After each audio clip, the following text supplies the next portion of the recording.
तो स्वागत है दोस्तों आपका एक बार फिर से मेटावर्स मेगाबाइट्स में। तो आज का हमारा टॉपिक है पैलिंड्रोम स्ट्रिंग। ठीक है, तो चलिए चेक करते हैं कि एक स्ट्रिंग पैलिंड्रोम स्ट्रिंग होती है या फिर नहीं होती है। ठीक है कि नहीं है। तो पैलिंड्रोम स्ट्रिंग होती क्या है यार? होती क्या है, जैसे एग्जांपल मैंने लिख रखा है रेस कार और लेवल। तो पैलिंड्रोम स्ट्रिंग ऐसी स्ट्रिंग है जिसका रिवर्स निकालने पर वही सेम स्ट्रिंग आ जाए। तो नंबर मतलब स्ट्रिंग क्या होगी? पैलिंड्रोम होगी। जैसे कि पैलिंड्रोम नंबर हम लोगों ने पढ़े हुए थे पिछले प्रोग्राम में या पिछले लेक्चर में, मैंने बताया भी आपको। पैलिंड्रोम नंबर क्या होता है? जिनका रिवर्स करने पर वही सेम नंबर आ जाए तो पैलिंड्रोम नंबर होते हैं, जैसे 121। और पैलिंड्रोम स्ट्रिंग क्या होती है? जिनका रिवर्स करने पे वही सेम स्ट्रिंग आ जाए तो पैलिंड्रोम स्ट्रिंग हो गई। जैसे कि लेवल, लेवल को उल्टा करेंगे, रिवर्स करेंगे तो भी लेवल आएगा। रेस कार को उल्टा करेंगे तो भी रेस कार आएगा। ठीक, जैसे मॉम, डैड, पॉप, ये सारे वर्ड्स क्या हैं? पैलिंड्रोम वर्ड्स हैं। तो चलो देखो इसको करते कैसे हैं। ठीक है, तो लास्ट लेक्चर में हम लोगों ने देखा था, इससे पहले एक लेक्चर मैंने पढ़ाया हुआ आपको, आप जाके प्लेलिस्ट स्क्रॉल कर सकते हो। ठीक है, एक दो लेक्चर ऊपर मिल जाएगा आपको। तो लास्ट लेक्चर में मैंने ये बताया था कि स्ट्रिंग का रिवर्स कैसे निकालते। ठीक, तो करना क्या है, एक स्ट्रिंग है सपोज, है ना, एक स्ट्रिंग है, जैसे लिखा है लेवल, इसका रिवर्स निकालेंगे तो भैया इसका रिवर्स भी क्या आएगा? एक रिवर्स भी क्या आएगा? लेवल।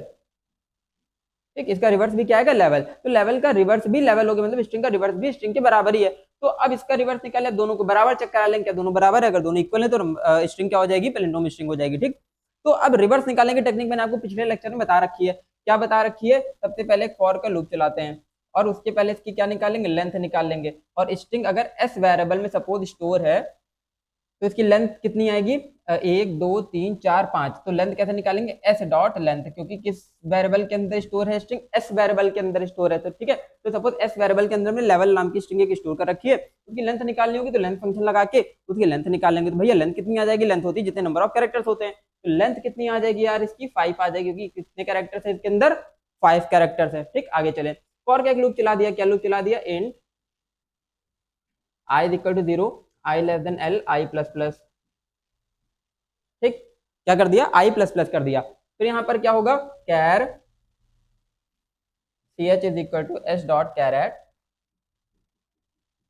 आई हो गया। ठीक, एस डॉट कैरेट आई का मतलब क्या है? हम लोग क्या करेंगे? एक एक कैरेक्टर एक्सट्रैक्ट करते रहेंगे। कहां से एक एक कैरेक्टर एक्सट्रैक्ट करते रहेंगे? स्ट्रिंग से एक एक कैरेक्टर एक्सट्रैक्ट करेंगे। तो भैया क्या स्ट्रिंग की यहाँ पर इंडेक्सिंग होगी? 0 1 2 3 4। इंडेक्सिंग हमेशा कहां से स्टार्ट होती है? 0 से स्टार्ट होती है। ठीक है, तो कैरेट फंक्शन क्या करता है? किसी पर्टिकुलर इंडेक्स का कैरेक्टर एक्सट्रैक्ट करके लेके आता है। तो सबसे पहले स्ट्रिंग आई की वैल्यू क्या आएगी? यहाँ पर 0 आएगी। 0 पे कैरेक्टर क्या एक्सट्रैक्ट होकर आ गया? 0 पे कैरेक्टर एक्सट्रैक्ट होकर आ गया एल। ठीक, तो सी एच की वैल्यू आ गई एल। ठीक, तो यहाँ पर आई का लूप चलाया, आई की पहली वैल्यू 0 है तो यहाँ पर 0 आ जाएगा। तो क्या बन गया? एस डॉट कैरेट 0, मतलब एस स्ट्रिंग में 0 इंडेक्सिंग पे कौन सा कैरेक्टर है? 0 स्ट्रिंग पे एल है। तो एल निकाल के कहाँ स्टोर कर दिया? सी एच के अंदर स्टोर कर दिया। ठीक है, सी एच के अंदर जब स्टोर हो गया फिर हमने क्या किया? इसको एक अदर स्ट्रिंग में ऐड कराते जाएंगे, लेकिन ऐड कराने का सीक्वेंस थोड़ा चेंज होगा। तो क्या लिख देंगे? R is equal to c h plus r. R is equal to c h plus r, मतलब जो कैरेक्टर आ रहा है वो आर एक खाली स्ट्रिंग है, उसके स्टार्टिंग में ऐड होता जाएगा। आर स्ट्रिंग में यहाँ पर डिक्लेयर कर लेते, कैसे डिक्लेयर होगी? ठीक, इस तरीके से डिक्लेयर होगी। आर को खाली ब्लैंक से डिक्लेयर कर देंगे। कहाँ डिक्लेयर कर देंगे? सबसे ऊपर डिक्लेयर कर देंगे। ठीक है, तो अब हमने क्या लिखा? R equal to c h plus r. तो भैया अभी आर खाली है, आर खाली है तो क्या होगा? जो एल है वो आर में ऐड हो जाएगा। एल ऐड हो गया आर के अंदर। फिर क्या हुआ? आई का लूप आगे चला, आई की वैल्यू 1 हो गई। यहाँ से 1 हो गई तो 1 पे कैरेक्टर क्या निकालेगा? 1 पे कैरेक्टर निकाल देगा ई। तो यहाँ पर आ गया सी एच में ई। अब देखो ऐड करने का तरीका क्या है? पहले सी एच होगा फिर बाकी का आर ऐड होगा। तो सी एच अभी कितना है? सी एच अभी ई, तो पहले ई ऐड होगा फिर बाकी का आर एल ऐड होगा। ठीक, तो क्या हो गया? सी एच प्लस आर हो गया। फिर आगे लूप चला, आई की वैल्यू 2 हो गई, 2 पे क्या मिला? वी मिला। तो पहले वी ऐड होगा। ठीक है, पहले वी ऐड होगा फिर बाकी का आर ऐड होगा। तो भैया वी कितना है? सॉरी, पहले सी एच कितना है? वी ऐड हो गया फिर बाकी का आर कितना है? E L. तो ई एल ऐड हो गया। ठीक, फिर ऊपर गए, यहाँ से आई की वैल्यू इंक्रीमेंट होगी, 3 हो गई, 3 हो गई, 3 का कैरेक्टर निकाला है डॉट कैरेट 3, मतलब एस स्ट्रिंग में 3 इंडेक्स पे कौन सा कैरेक्टर है? तो भैया ई है। तो अभी सी एच में क्या वैल्यू स्टोर हो जाएगी? ई स्टोर हो जाएगी। तो क्या स्टोर होगा? अब सी एच प्लस आर से पहले सी एच की वैल्यू, पहले ई आया, पहले ई आया, सी एच की वैल्यू ई आ गई, फिर बाकी का आर आ गया। बाकी का आर ऊपर कितना था? We e L. ठीक है, कितना है यहाँ पर? We e L. तो अभी क्या ऐड हो जाएगा? वी ई एल ऐड हो जाएगा। ठीक, आगे चलते हैं, आई की वैल्यू होगी 4। 4 पे क्या हुआ? 4 पे कैरेक्टर निकाल लिया, क्या? एल। ठीक, फिर नीचे है c h plus r, c h की वैल्यू कितनी है? एल, फिर बाकी का r e v e l, ये ऐड हो गया। ठीक, इस तरीके से पूरी स्ट्रिंग यहाँ पर क्या हो गई? ऐड हो गई। ठीक, तो फाइनल स्ट्रिंग भी रिवर्स ऑर्डर क्या बन गया? लेवल बन गया। तो स्ट्रिंग ओरिजिनल वो भी लेवल थी और उसका रिवर्स ऑर्डर वो भी क्या है? लेवल आ गया। ठीक, दोनों स्ट्रिंग सेम है। तो अब हमें इसको कंपेयर कराना है। तो यार कंपेयर कैसे कराओगे? तो कंपेयर कराने का तरीका आपके पास यहाँ पर क्या है? स्ट्रिंग को कंपेयर कराने के लिए एक फंक्शन होता है। ठीक है, क्या फंक्शन होता है? 2 फंक्शन होते हैं बेसिकली। एक तो इक्वल्स फंक्शन होता है, ठीक, और एक इक्वल्स इग्नोर केस होता है।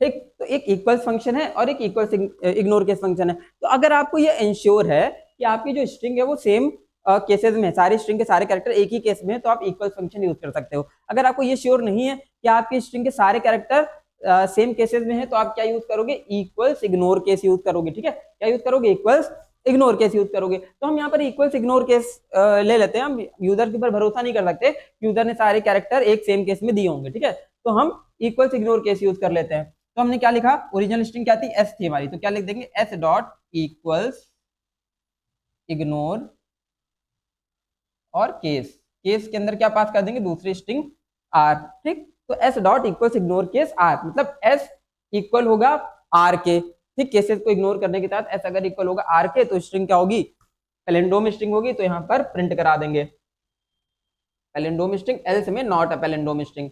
ठीक, एल्स में not a palindrome string print करा देंगे। ठीक है, तो अब क्या है कि यहाँ पर s dot equals ignore case, या फिर क्या लगा सकते थे, s dot equals r, s dot equals ignore case r, या फिर इसको अपोजिट करके भी लिख सकते हो, r dot equals ignore case s, r dot equals s. ठीक, तो इसको चाहे जैसे लिख दो, उसमें कोई रिस्ट्रिक्शन आपका यहाँ पर नहीं है। ठीक, स्ट्रिंग का सीक्वेंस आगे पीछे हो सकता है, कोई दिक्कत वाली बात नहीं है। ठीक है, तो ये हो गया आपका इक्वल्स इग्नोर केस फंक्शन, जो हमेशा दो स्ट्रिंग को इक्वल करने के लिए चेक होता है। नहीं तो आप क्या यूज कर सकते हैं, इक्वल फंक्शन, दो फंक्शन है, इक्वल से इग्नोर केस और इक्वल फंक्शन, दो स्ट्रिंग को इक्वल चेक करने के लिए यूज होते हैं। एक तीसरा भी फंक्शन होता है कंपेयर टू, लेकिन वो उसका भी यहाँ पर यूज नहीं है, उसका यूज जब भी आगे होगा तो हम आपको यहाँ पर बताएंगे। ठीक है, तो अब देख लेते हैं इसका एक्चुअल कोडिंग क्या है।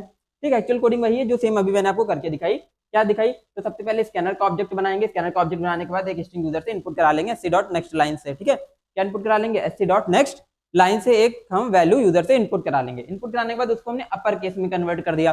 ठीक, ताकि केसेस की प्रॉब्लम ना आए, अपर केस लोअर केस की प्रॉब्लम ना आए, तो हमने स्ट्रिंग को अपर केस में कर लिया, उसकी लेंथ निकाल ली। लेंथ निकालने के बाद एक खाली स्ट्रिंग ले ली आर, जिसके अंदर हम स्ट्रिंग का रिवर्स स्टोर कराएंगे। ठीक है, फिर हमने क्या किया, लूप चलाया, लूप से एक कैरेक्टर स्टार्ट करके r is equal to c h plus r कर देंगे। वैसे ही किया है सेम हमने अभी, जैसे आपको यहाँ पर समझाया हुआ है। ठीक, r is equal to c h plus r से क्या होगा, एक कैरेक्टर निकलता जाएगा और स्ट्रिंग के आगे ऐड होता जाएगा। आगे ऐड होने के बाद जो फाइनल स्ट्रिंग मिलेगी वो किसमें मिल जाएगी, रिवर्स ऑर्डर में मिल जाएगी। ठीक, तो स्ट्रिंग का रिवर्स निकाल लिया, फिर स्ट्रिंग का रिवर्स निकालने के बाद दोनों स्ट्रिंग को बराबर चेक करा लिया। अगर दोनों स्ट्रिंग बराबर होंगी तो प्रिंट करा देंगे पैलिंड्रोम स्ट्रिंग, अदरवाइज क्या प्रिंट करा देंगे, नॉट अ पैलिंड्रोम स्ट्रिंग। ठीक है, तो बेसिक ये कोड है। ये कोड में हमने क्या किया, यहाँ पर स्ट्रिंग का रिवर्स फाइंड किया है।